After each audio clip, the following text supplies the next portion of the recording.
properties of matter today.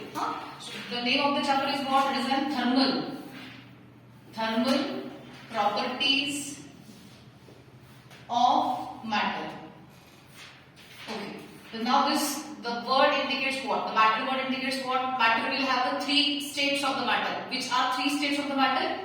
Solid, then liquid, then gas. These are the three states of the matter.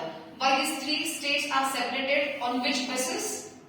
On the basis of interparticular distance and interparticular force. Solids, I will draw here. This is the solid, this is the liquid, and this will be the gas. Yes, we are knowing that solid will have the definite shape and volume. Liquid will have definite volume but no definite shape, and gas will have no definite shape, no definite volume. In case of solids, we can draw like this. These are the particles which are very closely placed each other. In liquids, particles are separated by a definite distance, and in liquids, they are morely separated. Okay, so in terms of what? In terms of interparticular distance and interparticular force, solids and liquids, how they are classified? In solids, what we are able to see, two particles, दोन particle एकमेकांपासून जवळ आहेत का लांब आहेत? जवळ आहे. So interparticular distance कसं आहे? Less आहे. Okay, so interparticular distance is what? Interparticular distance is less. In case of liquids, दोन particles distance as compared to this थोडंसं वाढलंय का? Yes. So interparticular distance काय झालं दोघांमधलं? वाढलंय, थोडंसं वाढलंय. So आपण काय लिहूया? Intermediate हा शब्द लिहूया आपण. Why intermediate? कारण सॉलिड सारखं ते जवळही नाहीये आणि लिक्विड सारखं खूप लांबही नाहीये. सो हे काय झालं मग इंटरमिडिएट झालं. ठीक आहे.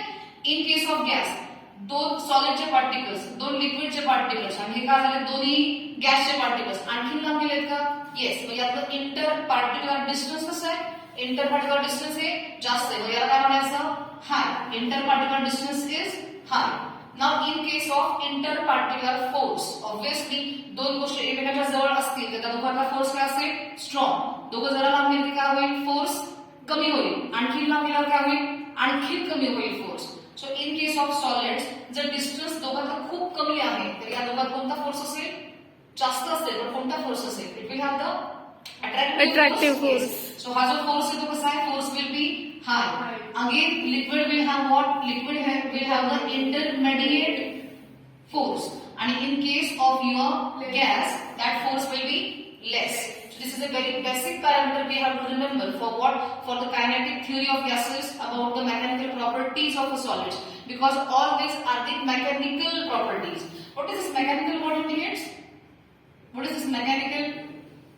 I just told you that this parameter will be required for 2 or 3 chapters. What is this mechanical? What indicates? Mechanical means those properties which are depending upon the particulate nature of the matter. Particles कोणते आहेत? हा एक solid आहे. यात जे आपण small टिपके काढले ते काय? पार्टिकल्स असं आपण अज्युम केले. या पार्टिकल्सच्या फिजिकल प्रॉपर्टीज वर ज्या काही गोष्टी डिपेंडंट असतात याला काय म्हणायचं? It is called the mechanical properties. Getting? Okay. So हे सगळं जे काही बघणार आहोत आपण, we are in what? We are in thermal properties. Matter काय? I explain. Matter is of 3 types, solid, liquid आणि गॅस. याच्या काय प्रॉपर्टीज बघायच्या आपल्याला? We have to see the thermal properties of the matters, solid, liquid आणि gas. Thermal properties ह्या दोनही गोष्टी कोणत्या पॅरामीटर्सशी रिलेटेड आहेत? तर इंटरपार्टिक्युलर डिस्टन्स आणि इंटरपार्टिक्युलर फोर्स. या दोन गोष्टी व्यवस्थित पिक्चराइज करून घ्या. Yes. About the solids, very closely particles are placed. So interparticular distance काय आहे? Very less. Interparticular force is high. In case of liquid, interparticular distance is what? Intermediate, and the force will be again the intermediate. And in case of liquids, they will have what? They will have the high distance and less force. Getting? One more small points about the movement. Okay.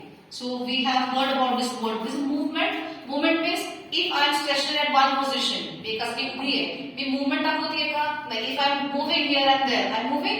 Yes. Okay. So as we are knowing that in case of liquids or in case of gases, these particles are moving or stationary? Moving आहे. बरोबर ना? Liquid पाणी जर घेतलं आपण तर पाण्यातले particles सतत एका जागी उभे नसतात, ते मूव्ह होतात. इन केस ऑफ गॅस, की जो रूम असेल या रूम मध्ये सगळीकडे गॅस आहे ना, इथले पार्टिकल्स एका जागी उभे आहेत का? नाही. We are doing randomly move होतात. लिक्विड मध्ये पार्टिकल्स पण they are randomly moving case of gas, they are also randomly moving. They are not stationary. क्या आपल्याला माहिती आहे? We are knowing about in the 8th standard that liquid and gas particles are not stationary at one position. They are moving continuously. What is in case of solids? Yes, they are vibrating. They are not at a stationary positions. जसं की इथले particles काय होतात? त्याच्या mean पोझिशनच्या अवतीभोवती थोडेसे vibrate होतात. If it is a pen. Okay, as we are knowing that इथला पार्टिकल उठून इकडे जातोय का? नाही. इथला पार्टिकल उठून इकडे येऊ शकतो का? नाही जात. जसं की लिक्विड जर एका पातेल्यात आपण पाणी घेतलं, इमॅजिन करा दिस इज युअर कंटेनर आणि याच्यामध्ये जर पाणी आहे, if we fill that container with a particular liquid, consider that is a bottle. इथला particle can come to this position, this particle can go to that position, this particle can go to that position. Particles can rearrange their position in any directions. Okay, if it is a gas.